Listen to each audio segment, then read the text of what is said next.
Hey guys, welcome to movie recaps Hindi channel.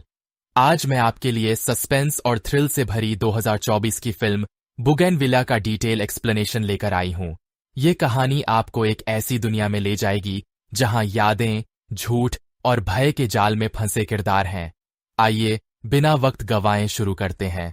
Story शुरू होती है एक कपल के साथ जो नाइट ड्राइव पर जा रहे होते हैं।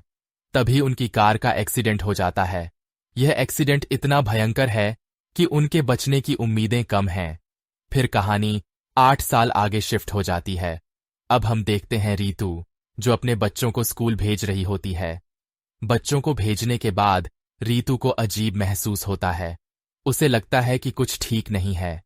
वह घर वापस आती है और अपनी मेड रीमा से पूछती है कि बच्चे कहाँ हैं। रीमा कहती है कि अभी अभी आप ही तो बच्चों को स्कूल छोड़कर आई थीं।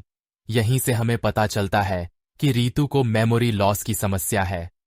रीतू अपनी डायरी खोलती है जिसमें उसने अपनी जिंदगी की अहम बातें लिख रखी हैं। वह जानती है कि उसका पति रॉय है और उसके 2 बच्चे हैं। 8 साल पहले एक्सीडेंट के बाद से उसे बार बार अपनी यादें खोने की समस्या हो रही है। रीतू पेंटिंग करती है ताकि अपने विचारों को व्यक्त कर सके, लेकिन उसकी हर पेंटिंग में सिर्फ बुगेनविलिया फूल ही नजर आते हैं। रॉय, जो कि एक डॉक्टर है, अपनी पत्नी रीतू से बहुत प्यार करता है। वह हर बार उसे उसके भुलाए हुए पल याद दिलाता है। हालांकि रॉय की जिंदगी बहुत चुनौतीपूर्ण हो गई है। रीतू की कंडीशन के कारण वह उसकी हर दिन देखभाल करता है। रीतू की पेंटिंग्स को कोई गुमनाम फैन खरीद रहा है, जिससे उसकी पेंटिंग्स की डिमांड बढ़ गई है। लेकिन यह फैन और कोई नहीं बल्कि रॉय ही है।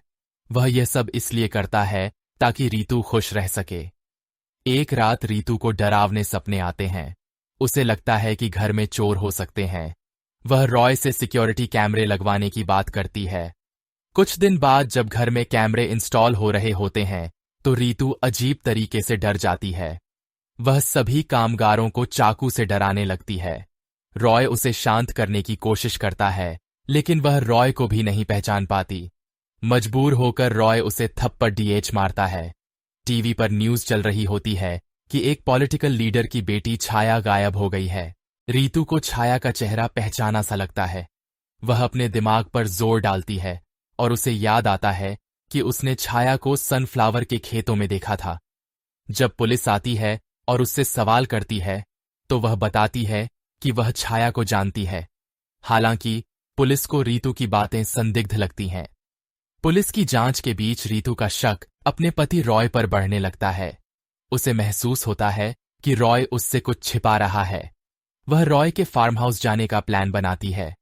फार्म हाउस पहुंचकर रीतू को वहां की पेंटिंग्स और माहौल अजीब लगते हैं। उसे याद आता है कि रॉय ने उसे पहले भी यहां लाया था। फिर कहानी रॉय के डरावने सच को उजागर करती है। रॉय, जो बचपन में अपने दादा के साथ रहा था, एक साइको किलर बन चुका है।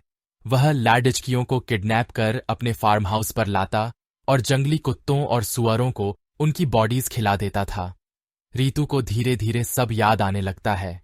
उसे एहसास होता है कि रॉय उसकी मेमोरी के साथ खेलता रहा है। वह उसे बार बार मानसिक और शारीरिक ट्रॉमा देकर उसकी यादें मिटा देता था। एक रात रीतू को मौका मिलता है। वह रॉय का सामना करती है। अपनी जान बचाने के लिए वह रॉय को बाथटब में डुबो देती है और भाग निकलती है, लेकिन रॉय उसके पीछे बंदूक लेकर भागता है। क्लाइमैक्स में रीतू फार्म हाउस लौटकर रॉय से लड़ती है।